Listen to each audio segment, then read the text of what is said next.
Kanalıma hoş geldiniz. Bugün sizlere orkideleri köklendirmek için yeni bir yöntemden bahsedeceğim. Eğer orkideniz bu şekilde tamamıyla bütün kökleri çürüdüyse ve hiç sağlıklı kökü kalmadıysa bu tarz orkideleri yeniden köklendirebilmek için sizlere hemen ilk yapmamız gereken yöntemi gösteriyorum. İlk olarak toprağını değiştirmek gerekiyor ve köklerinin durumuna bakmak gerekiyor. Genelde bu tarz orkidelerde çok fazla sulama sonucu bu şekilde kökler tamamıyla çürüyebiliyor. Maalesef kökleri çürüyen ve tel gibi olan kökler artık yeniden canlanmaz. Bakın görüyorsunuz, yakından gösterince de artık hiç içerisinde yeşil kök, yani canlı kök yok. İçerisinde bir sünger var, görüyorsunuz. Genelde orkidelerde bu sünger olur. Eğer fazla sulama yaptıysanız, fazla sulamada sünger fazla suyu çektiği için kısa sürede orkidenizde çürüme olur.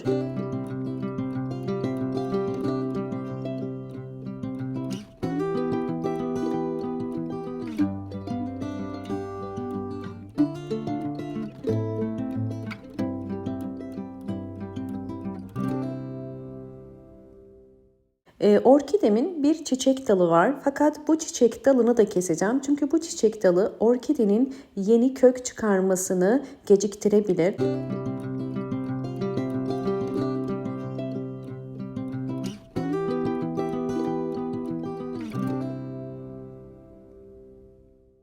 Evet, orkidemi normal çeşme suyunda iyice yıkadım. Şimdi orkidemi dezenfekte edeceğim. Bunun için pirinç kullanacağım. Özellikle içerisindeki vitaminler sayesinde orkidelerin yapraklarının ve köklerinin canlanmasına ve sağlıklı büyümesine yardımcı olur. Bu yüzden ihtiyacım olan 1 yemek kaşığı kadar pirinç kullanıyorum. Bakın bu şekilde ve üzerine alabildiği kadar su koyacağım. Sizler pilav için hazırladığınız tuzsuz pirinç suyunu da kullanabilirsiniz. Biraz karıştırıp 30 dakika bunu bekleteceğim. 30 dakika beklettiğim pirinç suyum hazır. Hazırladığım bu suyu orkideleri dezenfekte etmek için bir püskürtme kabının içerisine koyacağım. Ve böylelikle püskürtme kabının içerisine koyduğum pirinç suyu ile bakın orkidemizi bu şekilde dezenfekte ediyorum. Bu suyu özellikle orkidenin hem yapraklarına hem önden hem arka kısımlarına sıkıyoruz ve gövde kısmına. Pirinç içerisindeki mineraller sayesinde orkidenin gerekli vitaminleri alarak köklerinin canlanmasına yardımcı olacaktır. Bu şekilde sıktıktan sonra bunu kurutmaya bırakıyorum.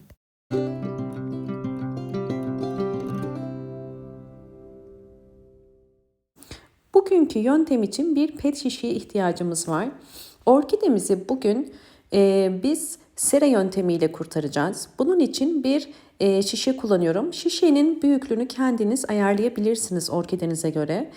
Bu yüzden bakın üst kısmından kesiyorum. Tamamıyla kesmeyeceğim. Bir bağlantı noktası bırakıyorum. Bakın bu şekilde. Çünkü orkidemize burada sera yöntemi uygulayacağız. Bu yöntemde ilk olarak ihtiyacımız olan şey biraz çiçek toprağı. Çok fazla değil, sadece çok az bir çiçek toprağı koyacağım. Yani çam kabuğunu koyacağım. Sizler de çam kabuğu ya da kil bilyesi ya da eğer varsa Hindistan cevizi kabuğu da koyabilirsiniz. Fark etmez. Çok fazla koymuyoruz. Sadece en alt kısmında bakın koydum. Bu şekilde. Evet, şimdi üzerine her zaman köklendirme için kullandığım yosundan koyacağım. Yosun özellikle köksüz orkideleri köklendirmede çok etkili. Mutlaka kendiniz de yosun kullanabilirsiniz. Yosunu ben genelde ormanda topluyorum ve daha sonra sirkeli su ile dezenfekte ediyorum. Sizler de bu şekilde yapabilirsiniz. Daha sonra da yıkayıp kurutuyorum ve lazım oldukça kullanıyorum. Yosunu hazırlamış olduğum pirinçli su karışımıyla tekrardan ıslatıyorum. Çünkü yosun çok kuruydu.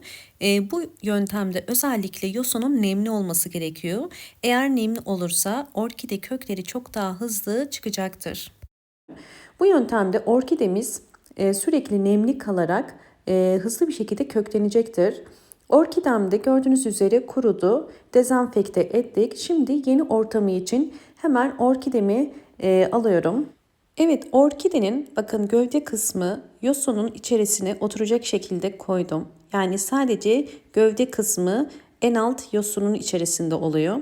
Ve yapraklarını da bakın içine koyup bu şekilde kapağını kapatıyoruz. Şöyle yakından da gösterdiğim zaman bakın gövde kısmının sadece yosuna değdiğini görebilirsiniz.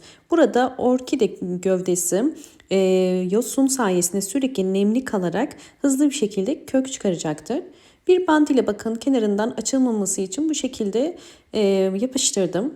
Şimdi en üst kısmındaki kapağını da tabii açtık. Burada önemli olan orkidenin tamamıyla havasız kalması değil. Çok az da olsa bakın bir streç ile üzerini kapatıp hava almasını sağlayacağız ve sera ortamı sağlayacağız. Sera ortamında da orkidenin havasız kalmaması için bu üst kısmından küçük delikler açacağım. Bir çubuk ile bakın bu şekilde delikler açabilirsiniz.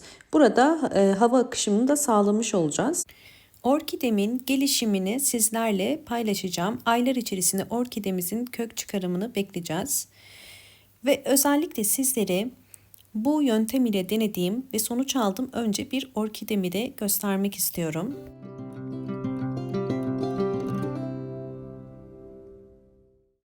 Gördüğünüz üzere bu orkidem şu anda bu yöntemde yeni kökler çıkarmaya başladı.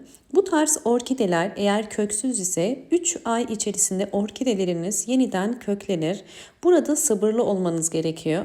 Bu orkidem kökleri hiç yoktu ve inanılmaz derece yaprakları ölmek üzere yumuşacıktı. Hemen sizlere orkidemi içerisinden çıkarıp nasıl yeniden köklendiğini de göstermek istiyorum.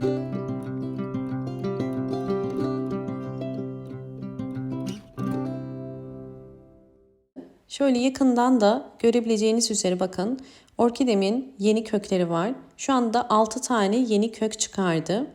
Ve daha da bu yöntemde kök çıkarmaya devam eder. Sadece kök değil, bu yöntemde orkideleriniz yeni yaprak da çıkarır. Bakın bu sera ortamında çıkan bir orkide yaprağı. Gördüğünüz üzere diğer yapraklara göre daha canlı. Diğer yapraklarda zaman ile canlanacaktır. Bu tarz orkideleri hemen yeni bir saksıya almıyoruz. Bakın kökleri çok kısa. Bunun en az 2 katı kadar uzaması gerekiyor. Yani 8 santim kadar uzaması gerekiyor. 8 santim uzadıktan sonra ve en az 5 kökü varsa orkidelerinizi yeni bir saksıya alabilirsiniz. Bakın üzerine bu şekilde alttaki toprak kurudukça su koyuyorum. Suyu görüyorsunuz en altta çok az bu şekilde kalmasında bir sakınca yok. Bu su ile yosun nemli olarak orkidenin bakın bu şekilde köklerinin canlanmasına ve yeniden yeni kökler çıkarmasına yardımcı olacaktır. Evet, sizlerle iki orkidemin 2 ay içerisindeki gelişimlerini tekrardan paylaşacağım.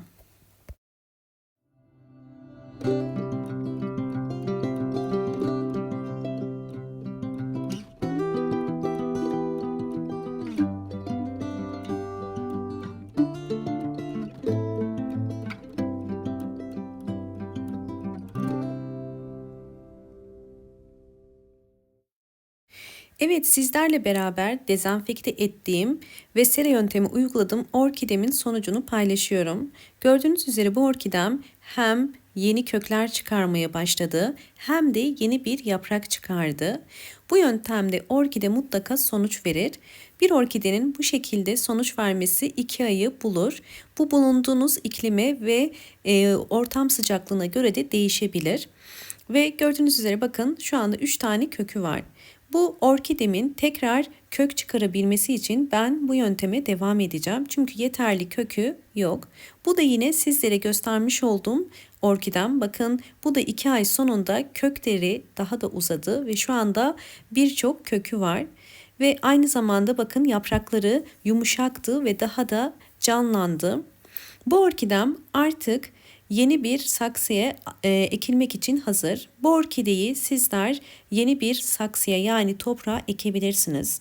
Bir orkideyi toprağa ekebilmek için en az 5 ya da 6 tane kökünün olması gerekiyor. Ve bu 5 ya da 6 tane kökünün uzunluğunun da en az 6 ya da 8 santim olması gerekiyor. Böyle bir orkideyi toprağa ekmeniz gayet kolay olacaktır. Fakat kökleri küçük olan orkideleri ekersek sonuç daha da gecikir.